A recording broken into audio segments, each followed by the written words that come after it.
Part 1. The Hook. Have you ever felt a deep desire to help? To make a real difference in the world? To give to a cause? To support a friend in need?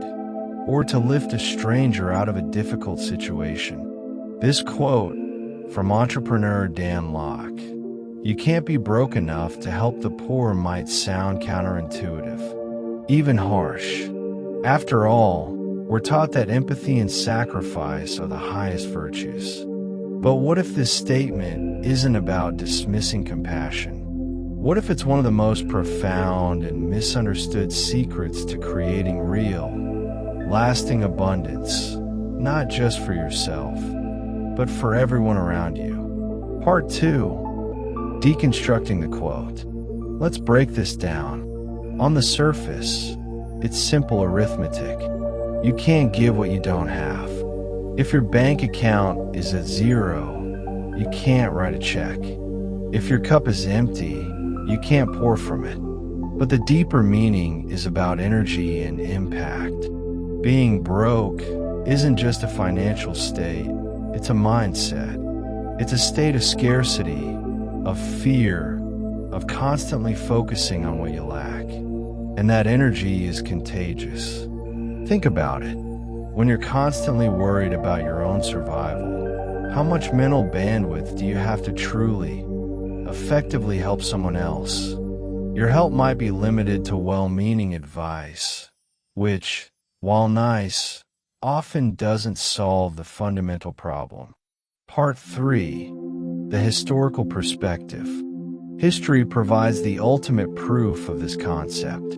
Take Andrew Carnegie, a man who built a colossal steel empire and was, for a time, the richest man in the world. But his legacy isn't just about his wealth, it's about what he did with it. He funded over 2,500 public libraries worldwide.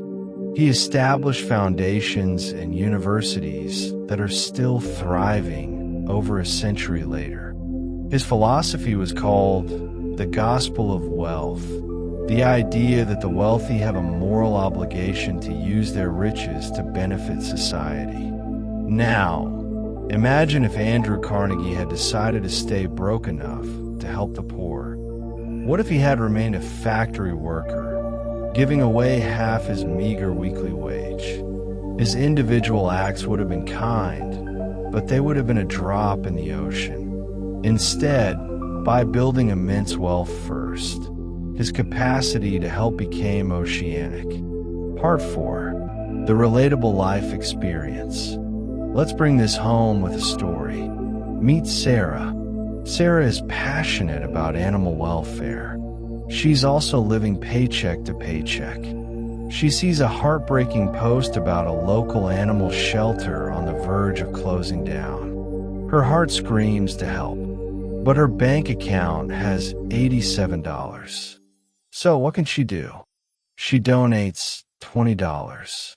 She shares the post on her social media. She feels a pang of guilt that she can't do more. Her help, while genuine, doesn't move the needle. Now, let's play this out 5 years later. Sarah took this feeling of powerlessness and used it as fuel. She focused on building her skills, her career, and her own abundance mindset. She's not Carnegie rich, but she's comfortable. She has a financial cushion. The same thing happens again. A different shelter needs help. This time, Sarah writes a check for $1,000. She becomes a monthly donor. She uses her network to connect the shelter with other potential donors. Her impact isn't just a drop. It's a wave that helps keep the doors open. Part 5. Shifting from scarcity to abundance. Oh, how do you make this shift?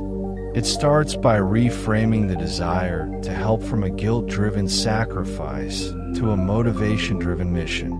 Understand that wanting more money isn't greedy if your intention is to create more good. It's strategic. The most important asset you have is you. Invest in your education, your skills, and your mindset. Build a business or a career that provide value. This is how you build your capacity. Even on your way up, you can practice. Give 1% of your income. Donate your time, which is also a valuable resource. The act of giving, at any level, reinforces the abundance mindset, the belief that there is enough to share. Part 6. Conclusion and call to action. Dan Lok's quote isn't a dismissal of the poor. It's a challenge to those who want to help. It's a call to arms. The world's most persistent problems aren't solved by the well-intentioned who have nothing to give. They are solved by those who built the capacity, the resources, and the leverage to create systemic change.